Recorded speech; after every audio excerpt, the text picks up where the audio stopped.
செம்ம ஹெல்த்தியான ஒரு துவையல் பார்க்கலாமா? நம்ம மாடி தோட்டத்தில் விளைஞ்ச பிரண்டை, புதினா, முருங்கை இலையை வச்சு இன்னைக்கு துவையல் பண்ணியிருக்கேன். ஒரு கடாய் வச்சுக்கோங்க. அதில் எண்ணெய் ஊற்றிட்டு கருப்பு உளுந்து ஒரு ஸ்பூன் கடலைப்பருப்பு, ஒரு ஸ்பூன் தனியா, அதுக்கப்புறம் ஒரு துண்டு இஞ்சி, அதுக்கப்புறம் பெரிய பழுத்த தக்காளி ஒன்று கட் பண்ணி போட்டுக்கோங்க. 2 பச்சை மிளகாய், 2 காஞ்ச மிளகாய் போட்டுக்கோங்க. நல்லா வதக்கிட்டு நம்ம மாடி தோட்டத்தில் விளைஞ்ச பிரண்டை நல்லா வாஷ் பண்ணி போட்டுக்கோங்க. அது வந்து நல்லா வதங்கினதுக்கு அப்புறமா தான் ஒரு கைப்பிடி அளவுக்கு புதினா வந்துருந்துச்சு. அதையும் அலசி அழகாக போட்டுட்டோம்.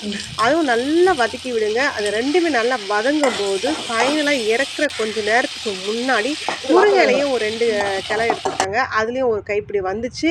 அதையும் நல்லா அலசி அதையும் போட்டுட்டாங்க. அதை போட்டுட்டு அது கூட பெரிய நெல்லிக்காய் சைஸ்க்கு புளியும் கொஞ்சம் தேவையான அளவு உப்பு போட்டுக்கோங்க.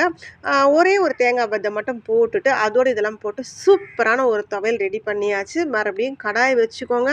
கடாய் வச்சு ஆயில் ஊற்றிட்டு கடுகு சீரகம் போட்டுக்கோங்க. சூப்பராக இருக்கும்.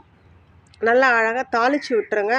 தாளிச்சிட்டு நம்ம பசும்பாலை தயார் பண்ண தயிரையும் கேழ்வரகு மிக்ஸ் பண்ணி சின்ன வெங்காயம் சின்னதாக கட் பண்ணி ஃபைனலாக ஒரே ஒரு பெரிய வெங்காயத்தை போட்டு அந்த துவையில பக்கத்தில் வச்சு சாப்பிட்டு பாருங்களேன். செம்ம டேஸ்ட்டாக இருக்கும், செம்ம ஹெல்த்தியாக இருக்கும். இன்னொரு டிப்ஸ் மக்களே, கருப்பு உளுந்து துவையல் செய்யும்போது சேர்த்துக்காங்க. ரொம்பவே ரொம்பவே நல்லது. ஓகே ஃப்ரெண்ட்ஸ், இன்றைக்கி ரொம்ப சூப்பரான ஹெல்த்தியான நான் டிஃபன் சாப்பிட்டேன். பாய், see you மக்களே.